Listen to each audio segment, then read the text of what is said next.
À l'âge de 30 ans, notre Seigneur quitte sa vie cachée, quitte Nazareth et entame la vie publique.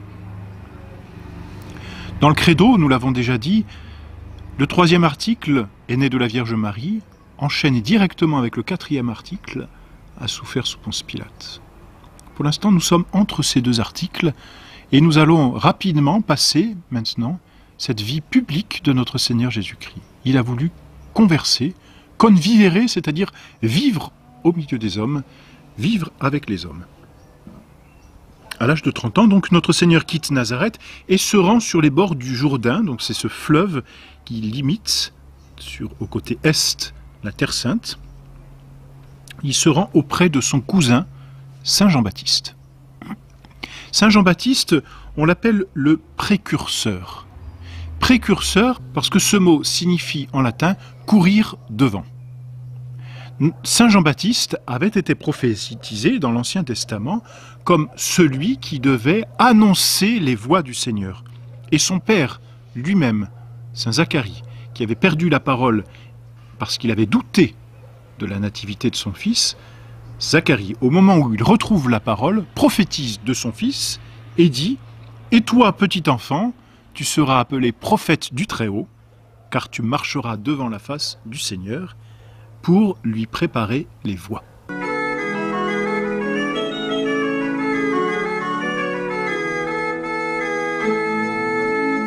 Ainsi donc, Saint Jean-Baptiste est le précurseur, c'est-à-dire qu'il prépare la voie du Seigneur.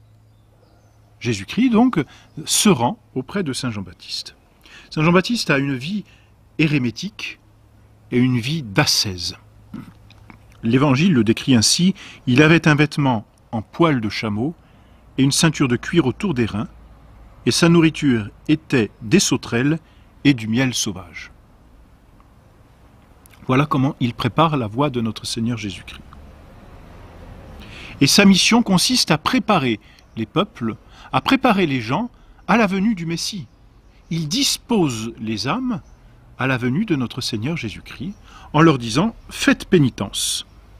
Et donc il baptise, c'est pourquoi on l'appelle Jean le Baptiste, mais non pas du sacrement de baptême, même s'il baptise dans l'eau, mais d'un baptême de pénitence. C'est-à-dire que Saint Jean-Baptiste encourage les âmes à se mortifier pour recevoir les fruits de notre Seigneur Jésus-Christ, les fruits de la grâce. Saint Jean-Baptiste a eu un retentissement extraordinaire, énorme. Il est connu partout, et même Hérode le connaît et l'apprécie, même s'il le fera décapiter. Saint Jean-Baptiste disait par exemple aux pharisiens et aux sadducéens « Produisez des fruits de pénitence. Gardez-vous bien de vous dire en vous-même « Abraham est notre Père ». Car je vous dis, de ces pierres, Dieu peut faire naître des enfants à Abraham. Saint Jean-Baptiste donc dispose les âmes à recevoir notre Seigneur et donne ce baptême de pénitence.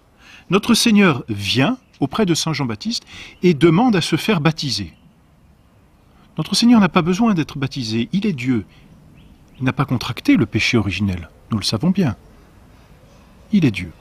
Et pourtant, il vient demander le baptême à Saint Jean-Baptiste. Du reste, son cousin ne s'y trompe pas et lui dit « Mais comment ? Moi, je devrais vous baptiser, c'est plutôt à vous de me baptiser. » Notre Seigneur lui répond « Laisse-moi faire maintenant. » et demande à Saint Jean-Baptiste de le baptiser. Alors notre Seigneur n'a pas été purifié par l'eau du Jourdain, c'est entendu, mais bien au contraire, il a voulu purifier lui-même les eaux du Jourdain et donner ainsi l'exemple à tous les hommes. Notre Seigneur, en se faisant baptiser, purifie les eaux du Jourdain, donne l'exemple à tous les hommes en leur ordonnant de se faire baptiser.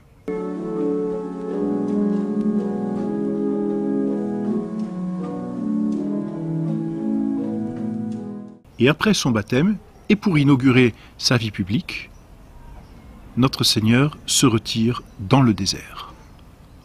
Pendant 40 jours, pendant lesquels il va jeûner et prier. On retrouve là les deux piliers de toute la vie chrétienne. Et notre Seigneur a voulu nous en donner l'exemple. Certes, s'il est Dieu, il n'a pas besoin de se mortifier. S'il est Dieu, il n'a pas besoin de prier. Dieu ne prie pas, il est Dieu. Mais en tant qu'homme, notre Seigneur a voulu nous montrer l'exemple de ce que nous devons tous à Dieu. Et c'est en tant qu'homme qu'il a voulu prier, c'est en tant qu'homme qu'il a voulu faire pénitence. Ce sont les deux colonnes de la vie chrétienne, prière et pénitence. Et avant même d'inaugurer sa vie publique, avant même de commencer tout son ministère en Judée et en Galilée, notre Seigneur revient, si l'on peut dire, aux fondamentaux que sont la prière et la pénitence. Et rien n'a changé. Il y a encore quelques années, bientôt un siècle même, lorsque la très sainte Vierge apparaissait à Fatima, aux enfants, que leur dit-elle? Prière et pénitence. C'est évangélique, voyez-vous. La très sainte Vierge ne dit pas autre chose que ce que notre Seigneur a fait et dit. Priez et faites pénitence. Notre Seigneur reste donc 40 jours dans le désert, subit un jeûne très austère, prie et se prépare ainsi à son ministère. À la fin de son jeûne, notre Seigneur a voulu ensuite être tenté. C'est ce que l'on appelle la tentation dans le désert, la tentation de Jésus-Christ. Notre Seigneur a voulu être tenté par le démon. Il a reçu du démon 3 tentations, qui correspondent d'ailleurs aux 3 concupiscences qu'énonce saint Jean. Concupiscence de la chair, concupiscence des yeux, concupiscence de l'orgueil. Finalement, comme les 3 pôles sur lesquels nous sommes tous tentés. Notre Seigneur a été tenté non pas parce qu'il était quelqu'un de mauvais, il est Dieu. Notre Seigneur a été tenté pour, là encore, nous donner l'exemple de ce que nous devons faire dans les tentations et nous encourager pour nous dire « ça n'est pas parce que vous êtes tenté que vous êtes déjà pécheur ». Notre Seigneur est donc tenté par le démon qui lui apparaît et qui lui dit tout d'abord « si vous êtes le Fils de Dieu, dites que ces pierres deviennent des pains ». Il est entendu qu'après 40 jours de jeûne, la tentation peut porter ses fruits, si l'on peut dire. La réponse de notre Seigneur est toujours admirable. D'abord parce qu'il est Dieu, et ensuite parce qu'il nous donne un exemple presque facile. S'appuyant sur l'Écriture sainte, à chaque fois, il répond au démon « L'homme ne vit pas seulement de pain, mais de toute parole qui sort de la bouche de Dieu. » Première victoire sur le démon. Et victoire qui est un encouragement. Notre Seigneur nous manifeste par là que nous pouvons, à sa suite, c'est-à-dire si nous le suivons vraiment, vaincre le démon. Alors, deuxième tentation. Le démon emmène notre Seigneur sur la montagne et lui dit « Si vous êtes le Fils de Dieu, jetez-vous en bas, car il est écrit que des anges vous porteront. » Et notre Seigneur lui répond à cette tentation de présomption, c'est-à-dire de se croire plus fort que ce que l'on est, « Tu ne tenteras point le Seigneur ton Dieu. » Alors le démon emmène notre Seigneur sur le pinacle du temple, sur le faîte du temple tout en haut, lui montre tous les royaumes de la terre, l'ambition, n'est-ce pas, la cupidité, et je te donnerai toutes ces choses si, te prosternant, tu m'adores. Voilà exactement ce qu'est l'ambition. Elle se résume toujours à une adoration du démon. Voilà ce qu'est la cupidité. Je te donnerai tous ces royaumes, je te donnerai toutes ces choses si, te prosternant, tu m'adores. Et notre Seigneur lui répond d'une façon simple, et nous serions capables de répondre aussi bien, tu adoreras Dieu seul et tu l'aimeras plus que tout. Alors le démon quitte notre Seigneur, et des anges s'approchent de lui, c'est ce que dit l'Évangile, des anges s'approchent de lui pour le servir.